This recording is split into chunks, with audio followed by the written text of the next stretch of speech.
is the issue that I have with school administrations. It's not that you're human. My issue is not that you are human, because that is my argument, not my issue. I know that you are human. You're in denial. Most of you are in denial that you are human. You think that because you have on a professional hat and that you took an oath, and that because you're a teacher or you are in a professional setting, that you are automatically being professional. No, you don't. It doesn't work like that.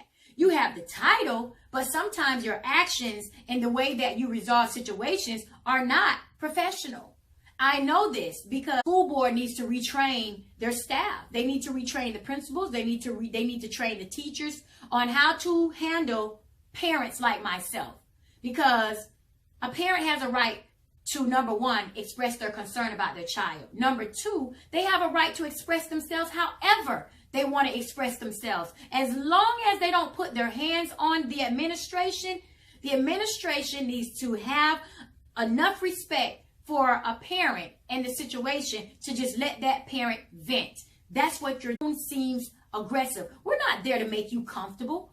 We're not coming to the school to make you feel comfortable, in us expressing our concern, which involves our child. No, we're coming to the school to convince you and to show you that we're not going to play these games with you. So we have to convince you that the situation that you are not taking serious is very well serious for us. It is very serious.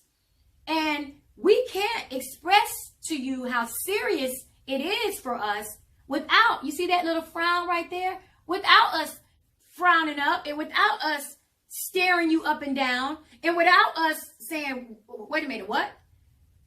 And if you think that, then you don't need to be in the position that you are in. The position that you are in, you need to have tough skin. Administration to expect that parents are supposed to be the professional ones. Where y'all get that from? Where they do that at? When? Since the administrator who has been trained and who has taken an oath should never expect a parent to come into their office in a professional manner. They should always be prepared for a parent to come into their office with this face. Okay? And deal with it. That's what they need to be trained on, so that they don't get into their feelings and that they don't take how a parent's concern and how the parent expresses themselves personally, because that's what's happening. They're taking how the parent is expressing themselves personal, and they're making it a personal attack against them when it's not even about them. It's about the child, and it's about what the child is enduring in the classroom.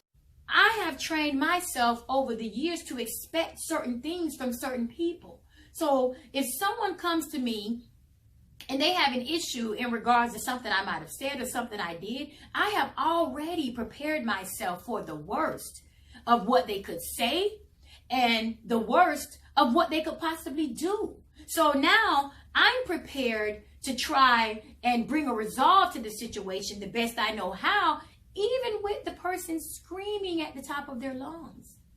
That is professionalism. That is someone that understands that, number one, we are all human. Number two, people's natural instincts are to react. And that's usually what happens. I tell people all the time, for every action, there's a reaction. And for every reaction, there was an action. People are not just reacting for no reason. You got to go back to, because I voted for you for a reason. And if you're not going to be taking my concern, my emotion, okay, and my stress serious, I'm not voting for you again. Because I don't vote for people to get in office to ignore how I feel. It doesn't work like that. When somebody is voting for you, that means they're depending on you to stand up in their favor. They're depending on you to do things the way they are expecting you to do it. Okay? And if you're not going to do that, you best believe you won't be getting my vote the next term. I'm not voting on you. Because that's not why I voted for you. I voted for you to stand on my side and not be on the side of your corrupt counterparts. I didn't vote for you to stick up for your corrupt, wicked, and evil, and cruel, and malicious co-workers and counterparts and people you play golf with every day. No, I voted for you so that you can talk to the person that you play golf with, that you eat lunch with, that you have these, play dates with. I voted for you so that you can go to that person on my behalf and say, listen, that is a parent that I favor. That is someone that voted for me. You got to stop what you're doing.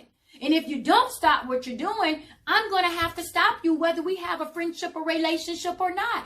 I voted for you to do the right thing.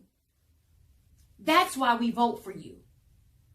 It is the natural and first instinct of a parent to believe a child. I'm going to believe my child first, and I'm going to make you prove to me that my child is a liar. Once you prove to me that my child is a liar and that my child misunderstood something, then I will deal with my child accordingly.